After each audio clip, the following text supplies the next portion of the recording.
late 70s to the late 80s, you had shows like Good Times and The Jeffersons. But one show named Different Strokes had families glued to the TV every episode to see child star actor Gary Coleman, who played Arnold Jackson. But some viewers were uncomfortable with the idea of a rich millionaire adopting two black children.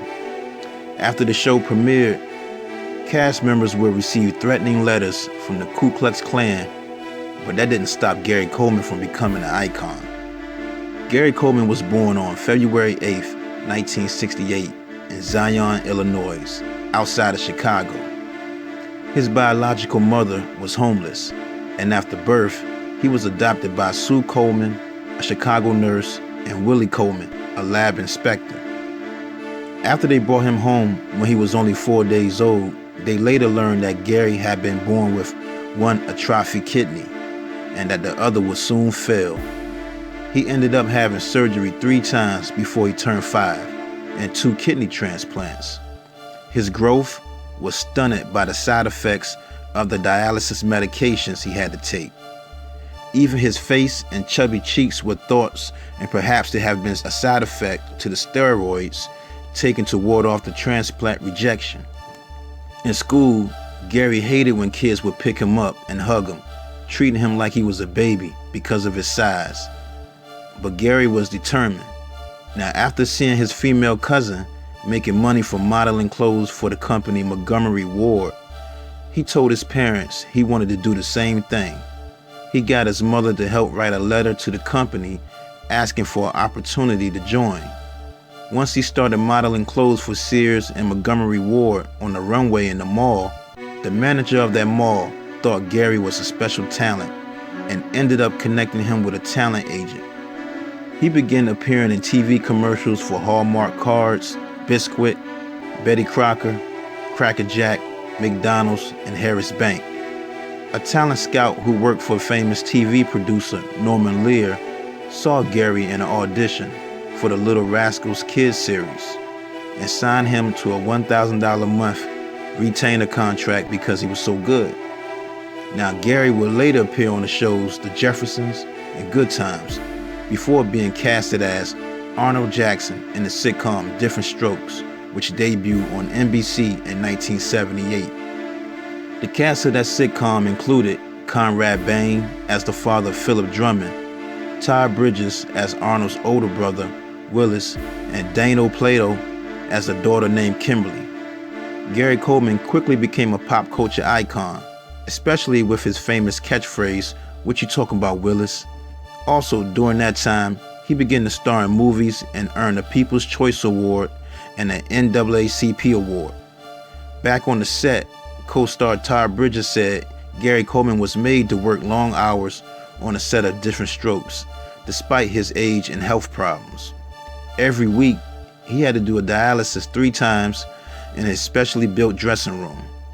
At the height of his TV series success, Gary Coleman reportedly earned $70,000 per week and is said to have made some, $18 million during his TV heyday. But in 1986, Different Strokes was canceled, and Gary began to seek more grown-up roles, but became frustrated when he was only offered to play kid roles because of his size. In 1989, Gary Coleman sued his parents and his former business manager, Anita DeThomas, for allegedly stealing more than $1 million from him. His parents and business manager, they later countersued for defamation and breach of a contract. In 1993, a Superior Court judge awarded Gary Coleman $1.3 million and ruled that his parents and manager had mishandled his funds. Also that same year, he revealed on the show Geraldo that he went into a deep depression and attempted suicide twice by taking sleeping pills. Years later down the line, Gary did make occasional guest appearances in some films and TV movies. In 1998, he was charged with assault after he punched a woman who was extremely rude and wanted an autograph while he was at the mall shopping for a bulletproof vest for his security job. He pleaded no contest to 1 count of assault, received a suspended jail sentence, and was ordered to pay the women's $1,700 hospital bill, as well as take anger management classes. In August 1999, he filed for Chapter 7 bankruptcy due to the costly medical bills and legal fees when he had to battle his parents and lawyers in court. In 2003, Gary Coleman was a candidate for governor of California, placing 8th in the field of 135 candidates, receiving 14,242 votes. He ended up dropping out of the race and started endorsing fellow actor Arnold Schwarzenegger, who was elected. In early 2007, he met Shannon Price on a set of a movie where she was working as an extra. They got married months later, and on May 1st and the 2nd, 2008, they both made their appearance on the show Divorce Court to try to save their marriage. Gary has stated in an interview that she was known to have intimate relationships with other men.